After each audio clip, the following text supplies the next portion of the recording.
everybody, welcome back to Notier's Frontiers Diaries. As you can tell, we are once again in front of our new motorcycle. Yeah, she's all, this is part of her. That's nice. Yep, she's in pieces. Yeah, but she will be super glued, zip tied, and duct taped back together for our next journey, which will be Alaska this summer. So Yay! We are extremely excited. And we are actually in Overkill Andy's over at Heavy Enduro. So this is the birthplace of awesome machines. That's right. He's been amazing. So Indeed. Thank you, Andy. In the last episode that we were flashing back to Central America in, we had just entered Costa Rica. Yeah. So we'd found ourselves on a farm in Costa Rica in the middle of March. All of our sloth dreams had just come true. So many sloth dreams. Yes, it was a little bit rainy, but we found that the weather was a lot cooler than it had been in Nicaragua. Nicaragua and El Salvador and Honduras were just excruciatingly hot. But now that we were a little bit higher up in the mountains, things were cooler. We had a view from the farm of Mount Arenal, which is this beautiful volcano. And there was jungle all around, and this was the Costa Rican dream that we had been hoping for. And we're getting fed 3 times a day for shucking peas. Yes. Helping out on the farm, feeding the rabbits and the chickens. Yeah, but she did have a farm where she grew like organic, fruits and vegetables, and there was a farmer's market that we were invited to participate in, which was really fun. That was really cool. The main square. What was that? La Fortuna. Yeah.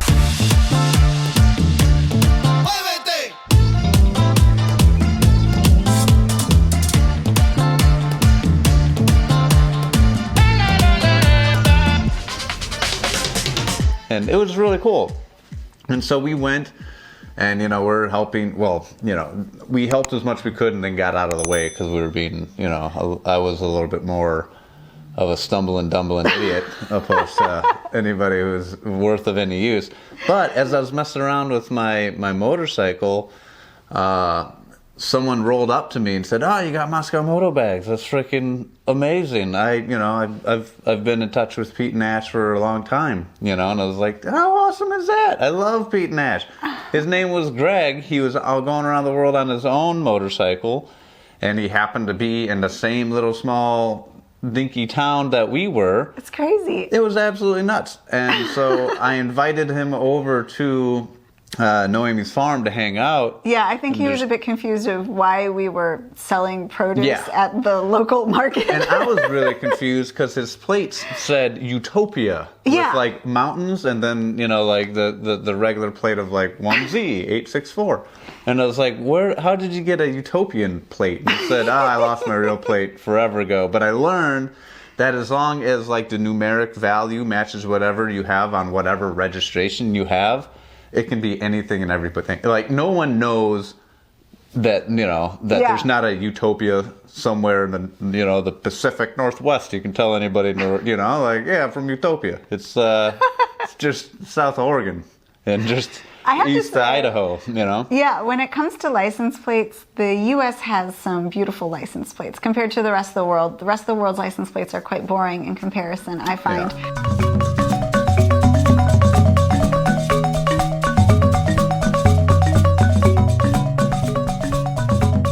And so I think they look at a vehicle from the U.S. and we've got all these pictures going on and they're just like, whatever. As long as the number matches what you entered in on or, the exit matches the entrance, then that's really all that matters. But it was amazing. I was like, I want to be from Utopia too. I know. And he had like 5-6 of these plates made up for himself because if like you get a speeding ticket, they're like, if you don't pay us right now, we're taking your plate. And right. You're gonna be like, no, don't take my plate. No, this could be so much trouble. That happened to us in Mexico. Yeah.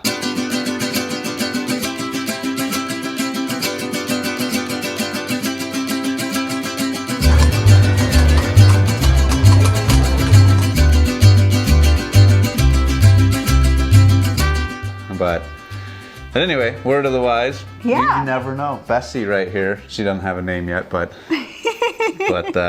she might be utopian. So you met Greg. Yeah. And he was like, well, I heard of this place that sounded really cool. There's a bit of off-road trails that go there. It's called Rio Celeste. Yep. But he wanted to ride out there with, and Marisa was just hanging out on the farm with Noemy. Yeah, I was like, She was have an off-road day, you know? And we did, and they grow the tequila plants. So what are those things called? Agave. And there's just whole fields of them. And we are kind of getting lost, and we don't know exactly where we're going, but we have something plugged into Google Maps, and we're in the general direction. But we're going down these small roads through these agave fields.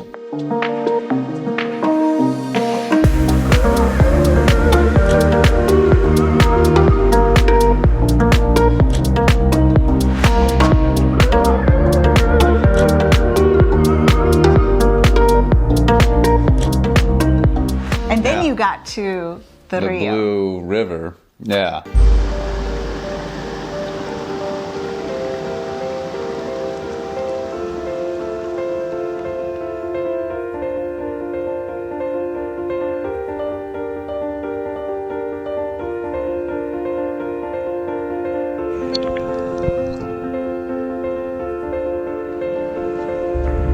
It is unusual. It was crazy. It was like cotton candy blue, it was, and it was a popular spot, and so a lot of people had gone down the little, there's a hotel that it costs a lot of money that you could go to, and they had like a fancy like grotto that went into it and all this stuff. And then there's like, the common people, go down the road and cut down this trail.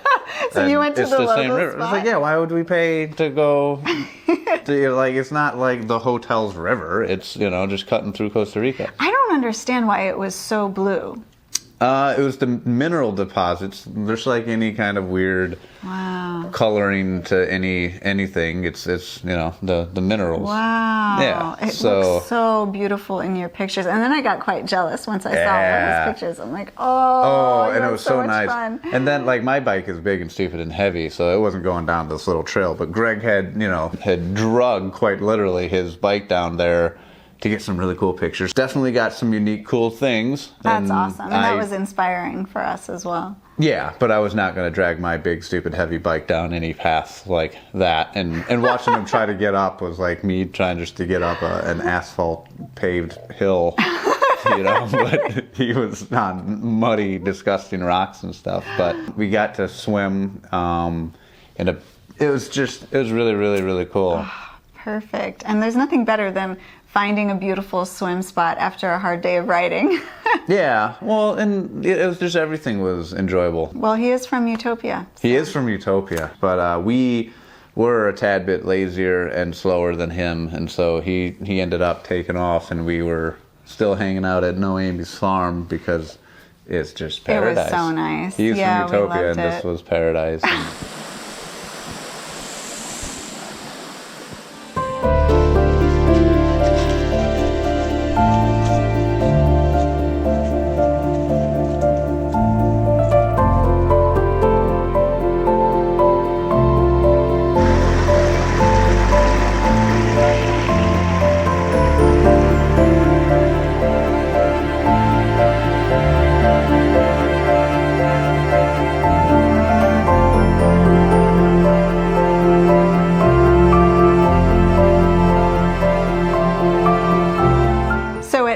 On the farm, something really cool happened. We were in our little cabin that we had rented as the Airbnb. Yeah. And it had some holes to the outside, things could get in. There was a mosquito net, so, all the geckos and crawly things were not in the bed. And so we loved it, it was very much a part of nature. Yeah. And one night it was like the Close Encounters of the Third Kind. Yeah. Where it's just this, beam of light. Just going around the room. It was the X-Files. What is that? It was insane. Like a greenish yellow bright light moving around the room. And it was not graceful. Like it was like an alien drone. This guy was new on the job because it was just dinking, bink, bink, bink, and I'm like, what the heck is that? that is insane. Just lumber. It was knocking things over. It was so big. And it turned out to be a big old beetle of some sort. It was a lightning bug. Beetle. But like a lightning bug, yeah, I mean, beetle. you think of a lightning bug, you think of like a pencil eraser. Yeah, it like was a not an cute, American one. You know, but this thing was like a slasher. It was crazy. Like there's on this trip that we've had over the course of 4 years, I've seen like 4 things that are like just Tim Burton crazy. Like, what the hell is that? That should not be on this planet. And this was, I think, the first one that was like, what? Like, that should not be that bright. It's just this bumbling, idiotic. It's like a lantern, like a living lantern. It was crazy. And, like, I didn't want to shoo it out, but it needed to leave. Yeah, we wouldn't have ever been able to sleep. Not only was it super bright, but it was quite loud, bumping into everything too. And, you know, it wasn't happy bumping into things. So we would open the door and get it out. we let it back to wherever it would mate with. I mean, that's all lightning bugs are, or, you know, just mating machines. Well, no, that's mate with me. Mate with me. No, mate with me. Like us at a bar in our 20s. Yep, that's right. Yep. So we were having a blast at Noemy's farm. From there, we decided to go to another side of Central America. So far, we'd really been sticking to the Pacific side for a long time. And since Costa Rica was so narrow, it was quite easy to go over to the Caribbean side. Yeah. And we heard about this place called Cahuita. And they had a park that goes along the beach there, but also a town that was well known to be a tourist hotspot and very laid back kind of Caribbean vibe. And we thought, perfect, let's go there. So we headed off to Cahuita.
Ride, but once we got there, we realized that yes, it was everything we had told it would be, but it wasn't the authentic Costa Rican vibe that we were looking for, because so many people had parked up shop there and just, I don't know if they were just all on spring break or vacation or whatnot, or just living there forever onwards because it was a nice place to be. But it was full of foreigners. Well, we were one of the foreigners. And we saw Chris and Jill there again, too. And we had lunch with them, which was amazing. Yeah. Oh, that was so cool. The couple Last on time, the Harleys. Yeah, we'd seen them back in Nicaragua, in Leon. Yeah. And they were the ones that told us about the volcano boarding.